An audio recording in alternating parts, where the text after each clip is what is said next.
6 metri e 21 centimetri. Fu il livello raggiunto dall'esondazione del fiume Bacchiglione all'altezza del Ponte degli Angeli nel cuore di Vicenza, durante il famigerato periodo a cavallo tra la fine di ottobre e i primi di novembre del 2010, quando le province Berica, Veronese e Padovana vennero allagate dalle abbondanti precipitazioni che determinarono la tracimazione dei tanti corsi d'acqua del territorio interessato, sottolineando l'inadeguatezza delle infrastrutture come argini e bacini preposte a limitare la portata dell'evento. Da allora qualcosa si è fatto in termini di consolidamento, come è stato spiegato durante un incontro al Comune di Vicenza, anche se il grosso deve ancora essere realizzato.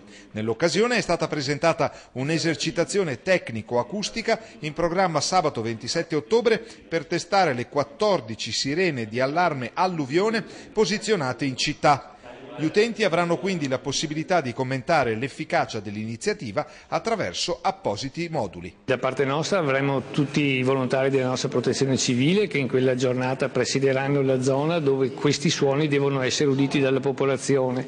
Provvederanno a distribuire anche un questionario che servirà a noi come feedback per sapere se i suoni emessi sono stati recepiti. Questa è solamente una prova tecnica dei nostri apparati che abbiamo provveduto ad installare. Non le nascondo che ci resta la grossa preoccupazione affinché non vengano eseguiti i lavori da parte della Regione del bacino di laminazione a nord di Vicenza, nel comune di Caldogno. Solo quello metterà in buona sicurezza la città di Vicenza. Devo dare atto al Genio Civile che sta lavorando sulle nostre argini del Bacchiglione. Sono lavori importanti ma non sufficienti per mettere in sicurezza la città. Per evitare che nei momenti in cui il fiume è in piena si fermino delle acque dovute a delle precipitazioni locali a monte dei rialti arginali, sono state create delle vasche con delle pompe di sollevamento che sollevano le acque meteoriche e le portano nel Bacchiglione.